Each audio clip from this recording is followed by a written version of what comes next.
warahmatullahi wabarakatuh. Sebelumnya perkenalkan, nama saya Zafira Aulia, kelas B semester 2, mahasiswa Akademik Kebidanan Gatra Buana Gurabati Tidore. Pada video kali ini saya akan menjelaskan tentang apa itu komunikasi terapeutik, terutama bidan pada pasien. Baik teman-teman, simak video berikut ini.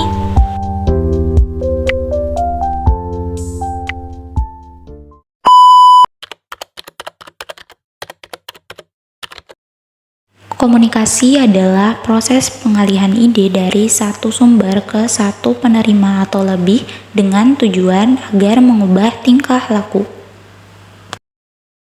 Jadi, komunikasi itu adalah suatu proses pada seseorang yang berusaha memberikan pengertian dan informasi dengan cara menyampaikan pesan kepada orang lain, baik secara langsung maupun tidak langsung.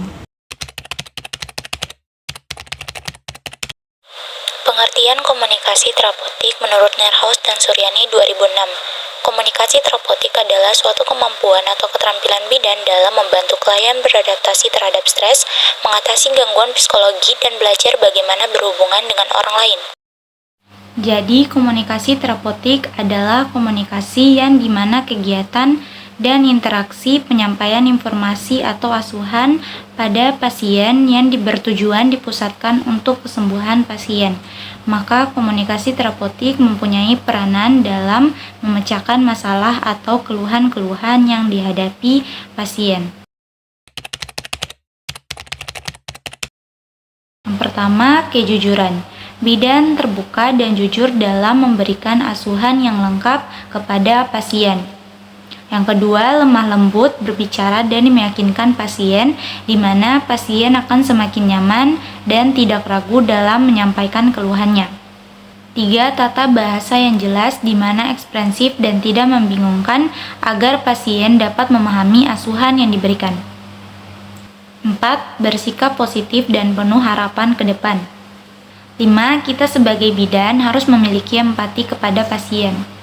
6. Selalu memberikan sikap hormat kepada klien. 7. Responsif dan peka, di mana mengerti perasaan orang lain dan dapat memahami dengan baik apa yang dirasakan pasien, baik dari keluh kesahnya. 8. Tidak terpengaruh masa lalu klien.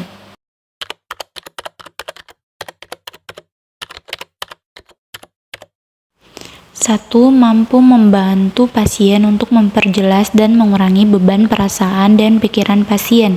2. Mengurangi keraguan dan membantu dalam hal pengambilan tindakan yang baik agar pasien dapat percaya dan mau dengan tindakan dan asuhan untuk kesehatan pasien yang akan diberikan akan masalah-masalahnya.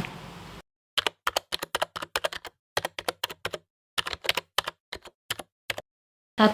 Bidan harus mengenal dirinya sendiri, yang berarti menghayati, memahami dirinya, serta nilai yang dianut. 2. Komunikasi yang bersifat saling menerima, saling percaya, dan saling menghargai. 3. Bidan harus menyadari pentingnya kebutuhan pasien baik fisik maupun mentalnya. 4. Menciptakan suasana yang memungkinkan seorang pasien bebas berkembang tanpa rasa takut. 5. Mampu memotivasi pasien untuk mengubah dirinya baik sikap ataupun tingkah laku dari yang tidak baik atau kurang baik menjadi baik, sehingga tumbuh semakin matang dan mampu memecahkan masalahnya sendiri. 6. Bidan mampu menguasai perasaan sendiri, baik suka maupun duka. 7. Mampu menentukan batas waktu yang sesuai dan dapat mempertahankan konsistensinya. 8. Memahami betul arti empati sebagai tindakan terapeutik. 9. Kejujuran dan keterbukaan sebagai dasar komunikasi terapeutik. 10. Memiliki kemampuan sebagai role model, altruisme untuk mendapatkan keputusan dengan menolong orang lain secara manusiawi. 11. Berpegang pada etika serta dalam mengambil keputusan, prinsip kesejahteraan manusia. 5. Sikap komunikasi terapeutik menurut Tegan dan Kiliat 1998. 1. Berhadapan. 2. Kontak mata. 3. Membungkuk ke arah klien. 4. Memperlihatkan sikap terbuka. Dan yang kelima, tetap rileks.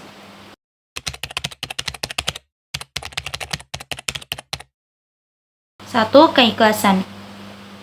Bidan yang mampu menunjukkan keikhlasan yang tinggi, baik secara verbal atau nonverbal, akan memunculkan kesadaran klien, mengkomunikasikan secara tepat, dan bidan tidak akan menolak segala bentuk perasaan negatif dari klien.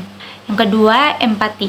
Empati merupakan suatu perasaan, pemahaman, dan penerimaan terhadap perasaan yang dialami oleh klien atau pasien, dan kemampuan dalam merasakan dunia pribadi pasien. Empati merupakan kemampuan untuk merasakan dan memahami perasaan pasien, dan seorang bidan yang memiliki empati akan lebih mudah untuk merespon kebutuhan pasien dan memberikan dukungan yang diperlukan.